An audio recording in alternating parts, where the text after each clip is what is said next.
Do you believe in miracles? I do. And I believe they happen more often than many of us give credit for. Hello, my name's Chet Davis, and this is Reflections. In an earlier episode, I talked about the concept, seek and you shall find. And I believe that's going to tie in well with my thoughts today. Miracles. We just came out of the Festival of Lights, the annual celebration of Hanukkah, which is a remembrance, a commemoration of a miracle that happened centuries ago. And I think it's important that we do hold remembrances, that we honor and celebrate miracles. But I'm not just talking about divine miracles there where maybe the hand of God has interceded. You see, there are some academics who truly say that for a miracle to be a miracle, there has to be divine intervention. It has to be something outside the laws of nature, outside of the ability of man to intercede and cause something to happen.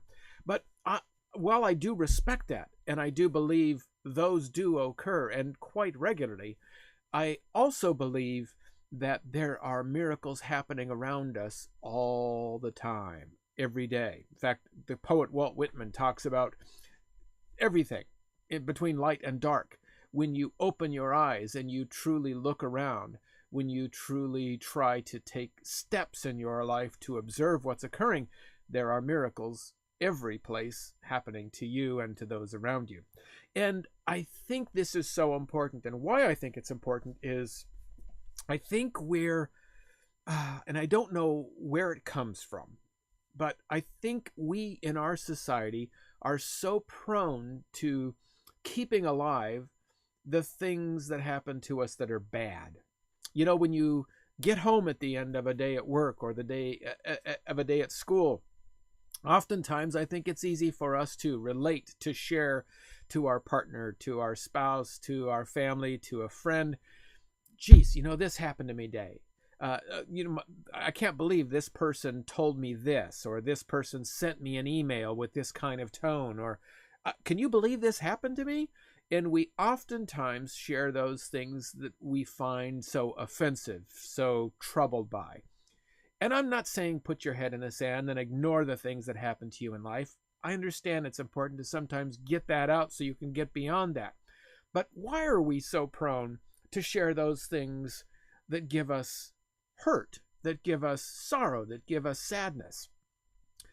I want to instead focus on the possibility for looking for recognizing, and then celebrating the miracles in our life. And if not miracles, the near miracles, the wonderful things that happen to you. Maybe you have a family member, maybe you have a dear friend, maybe you have even somebody at work who's not been well, and they get sudden prognosis, they get a diagnosis that things have turned for the better. What a wonderful thing to celebrate, and that does feel like a miracle.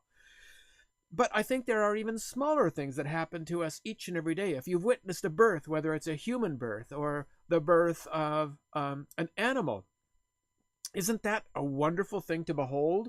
The miracle of life. In fact, it's often called that. If you take a walk outside and you look closely at the wonders of nature or the intricacy of architecture in the city, when you see videos online where there's wonderful things happening and photographs of the beauty of human connection or the divine nature of animal and human connection, there's so much to be thankful for. There's so much to celebrate.